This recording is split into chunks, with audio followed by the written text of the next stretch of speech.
Thanks for joining me today. Oh, thank you, Kate. Pleasure to be here. Lots going on up here. And one of the things I want to talk with you about was the legislation introduced this week, of which you are a co-sponsor. This is to get all of the ethics filings online. Now, this is something that GoLocal had worked on in recent weeks, basically revealing that you can get most things online, going and getting the Board of Elections finance reports, lobbyist reports. So this just seemed like a no-brainer. We need these online. It seemed like a pretty easy decision to make. I thank you for your investigative work. But in this day and age, I mean, 30 years ago, I might have had a different analysis. But in this day and age where you can get access to anything online, our citizens deserve that. So I'm glad we were able to introduce the legislation and help them come to that conclusion.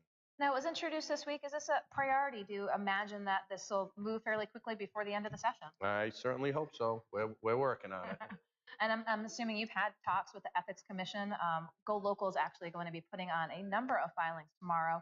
There might be a small cost associated with it, but is it not what other entities have to deal with when they're making sure that they're providing the information in a timely manner? Yeah, if there's a significant cost, we'll certainly look at it. But with computer systems today, I cannot imagine that there would be a significant cost to get that done. And the important analysis is that the citizens deserve it. The citizens should have access to it at their computer and not have to drive down to an office in Providence to get the information. So it's a priority, and it's important that we get it done, and we get it done for our citizens. And as you mentioned, again, from a transparency standpoint, as part of your leadership, you've pushed for transparent measures. What have you heard since telling folks that you were looking to push this legislation? I get a lot of positive feedback, and um, if I may, I didn't think it was that big an initiative, to be quite frank with you.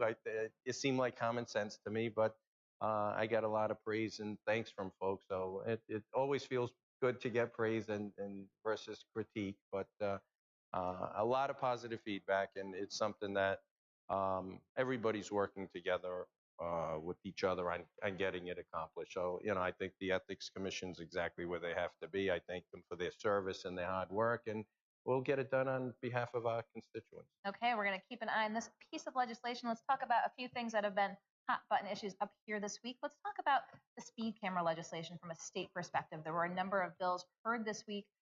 You've been hearing from folks around the state. What, in your opinion, needs to be looked at and needs to be done? In my opinion, we have to balance public safety versus fairness to our constituents. They don't issue tickets until you're going at least 11 miles over. And I am informed that traffic has slowed around schools, which is good for our kids, and it enhances public safety. And that's got to be our number one priority. But you can't have it be a money grab either. So we'll balance those issues. I think we should require more signage so folks know that the cameras are there. If you want people to slow down, if that's our goal, putting up flashing lights will certainly inform people and encourage them to slow down. So we'll do that, and potentially a warning. I like the idea of giving a warning so folks know the camera's there, and that'll certainly encourage them to slow down before you start giving tickets. We usually have tickets issued by a police officer, a human being. These machines don't have discretion. They give everybody a ticket, and it seems to me, and I hate to say this, but it seems to me that most of us drive more than 10 miles an hour over the speed limit, especially with a low speed limit. So if that's the case, and that's a reality, you can make the argument that it's in fact a money grab. So once again, I go back to balancing public safety versus the finances of our constituents, and we'll come up with a balance, I believe, that serves both interests. Okay, we're going to continue to keep an eye on that as well. Here we are. It's April. What's going on with the Paw Sox? I don't know.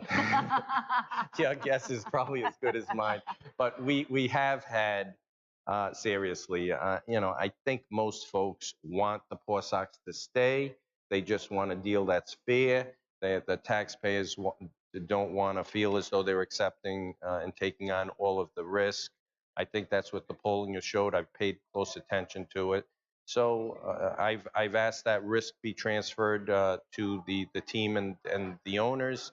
And late last week, they provided a potential analysis, a way of doing it, a hypothetical, no firm offer. Okay. And we've gone back with a different analysis that I think shifts more risk. And so we're having conversations, nothing super concrete, but we are having conversations back and forth. And, hopefully it leads us to a point where risk is transferred to the team and the owners, and we can get a stadium built, and the taxpayers feel good about it. That's the ultimate goal. We're not there yet.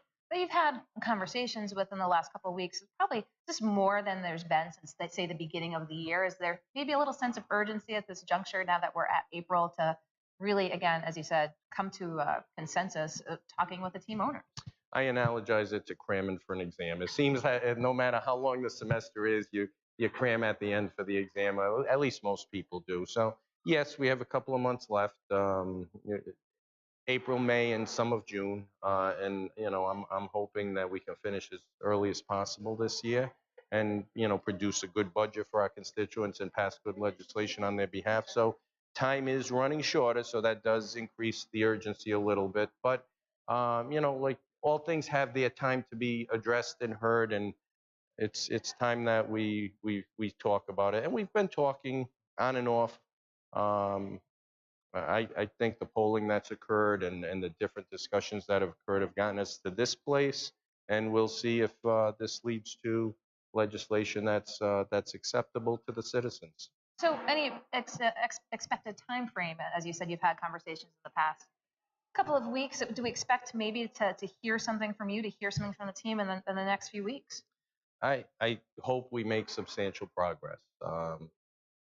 We don't have to. We may not. Our attempts could fail. So I don't want to raise expectations to an unreasonable level.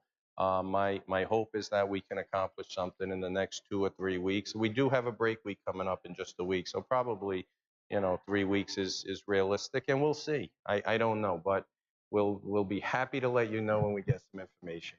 Well, I appreciate you telling viewers what's going on up here, and of course, the big news this week: ethics forms legislation to post them online. I appreciate you bringing us up to speed with that, where things are with speed cameras, and of course, the Paw Sox. So, Speaker Mattiello, I appreciate your time today. Thank you, I Kate. know you've got places to go. We've got additional guests for you here at Go Local Live, so don't go anywhere. We'll be right back.